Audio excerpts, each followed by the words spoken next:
exactly is going on in the FMCG sector, why are these things even going on, and how do companies then build resilience in these times. Moving on, amid uncertainty in global oil and commodity prices in the last 2 years and adverse impact on extractive industries in the world, several African countries have resorted to other sectors for economic growth, and one of such sectors is the FMCG sector. And why do you think this is so? Because no matter what you are going through, you must eat first. Your needs must be met. And this is not even dependent on whether you have the resources to take care of that needs or not. Your basic needs must be met. And in economics, this is autonomous consumption. For some of us who may not be conversant with what the FMCG sector actually does, I will run through a brief overview. So FMCGs essentially exist to ensure that products that you need, products you use on a daily basis, are available to you when you need them. You have access to these commodities or these products when you need them. And they're broadly broken into 3 categories. We have the food and beverage sector, we have healthcare, where you have your OTC, or that's over-the-counter prescription drugs, and then household and personal care. Now moving on to the bone of today's conversation. The global consumer industry has experienced significant changes, and this is important for us to note. So while the focus has been on mature markets in Europe, in Western Europe, in America, and in Asia, you see there are things going on in emerging markets which we have to become aware of. And in this market here will ensure that when you understand what is going on in these regions, you can play your strategy to this need.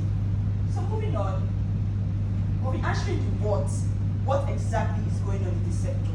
And we did an analysis and came up with 3 key trends that companies present here today must take note of. 1, the changing customer landscape. We have the industry dynamics, and we put in some external factors which are not in our control. And then on the changing consumer landscape and shoppers' behavior, we begin to experience significant changes. And what does this mean for us? A recent McKinsey study showed that in the next 15 years, we'll begin to experience stark polarization, and then we'll begin to see economic stagnation, and then the mass exodus of the baby boomer generation into retirement will place burden on purchasing power. While this is going on, the middle class who have seemingly enjoyed a comfortable lifestyle will begin to experience pressures on their purchasing power as their wages and income move slowly, will begin to rise slowly than their regular costs.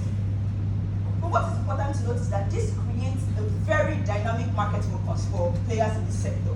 Because while these things are going on, we begin to experience diverse fragments of growth. These fragments of growth begin to exist as your customers begin to talk about things like the health benefits of the products that you have to offer them, sustainability, convenience, and all of these things play up. Now, the changing customer landscape is not the only thing that's going to cause changes in this industry, but we also have the industry dynamics. And industry dynamics come in through the rise of vertical integration. And with new retail opportunities in the sector and new startups coming in, you'll see that we will have pressure on players to move to adopt a direct customer business model. And then with the rise of e-commerce, essentially, you will see that more players will begin to use e-commerce. We will have more direct customer approaches to ensure that your products can easily get from producers to your customers, because everybody's looking for convenience at the end of the day. And we also have some external factors that we have to look out for.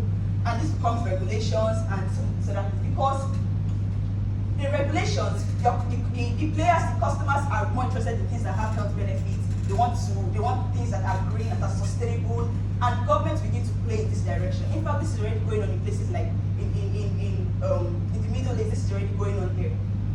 So moving on, why are these things going on? Well, I will not stress on the why, because a lot of other groups have discussed it, but I'll just put like 3 top reasons why these things are going on. We have the rise of the Gen Zs and millennials. We cannot even overlook these people because their needs and preferences are different from the needs and preferences of the generations before them.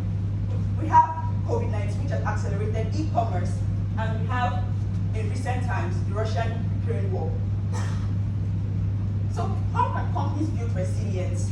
What do FMCG players have to do to build resilience even in this time? And to answer these questions, we'll leave you with 3 points that you should not forget. 1, your portfolio strategy. This involves you thinking about your customers, putting them at the epicenter of everything that you do, building your strategy, ensuring they are thinking about when you are designing your product. Your portfolio strategy essentially talks about how you have to extend your product lines to ensure that you can accommodate more customers. And we'll show several examples to illustrate this point. Your category strategy, which is the second point, highlights how you have to move that product they are selling, that particular product you're selling, to new customer segments. So basically what we are saying is you have a product that's maybe your top selling product is something, and then you have to look for non-consumers that can benefit from that particular product too. And then the last strategy we're looking at is your brand strategy. What promise are you offering your customers, and how do you intend to fulfill that promise? Are you going to be a brand that doesn't care about what your customers want? But if you are going to thrive, if you are going to remain relevant in these times, your brand promise is very essential. Now, to tie this together, we're going to leave you with 3 examples to illustrate what we are just saying. Monster Energy came into the market in the early 2000s and was struggling for market share. But with their portfolio strategy, they introduced like several other brands to support this. And do you know what this did to them? It increased their market share in 2019 to about 35% market share. And this has become top. This has moved them to the second player in this industry after Red Bull. We also have another example here, Hypo. When Hypo came into the market, it started as a bleach. This is the normal Hypo that started. And then Hypo saw that their customers were more interested in using their products to do other things like toilet cleaning, to clean toilets and the rest. So what did Hypo do? Hypo revamped their product using this same product and then branding it to toilet cleaner to access a different market. And this is where your category strategy comes in. Using that product that their customers want and using it to attend to non-customer segments to attract more market share. And then the last example, who can guess which company this is? Refresh or make a difference? Coca-Cola. I can hear Coca-Cola.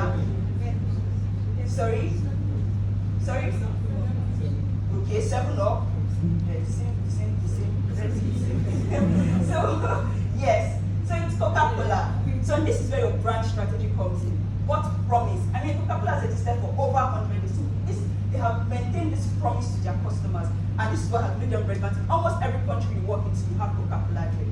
So, in conclusion, at the end of the day, every FMCG player seated here today, everybody, every company that wants to remain relevant must adapt their strategy to one of the things that we have highlighted today: your portfolio strategy, your category strategy, and your brand strategy. And when you do these things, how well you mix or how well you integrate the strategy will ensure that you win, or what will make you become the winner or a loser in the future of consumer industry. Thank you.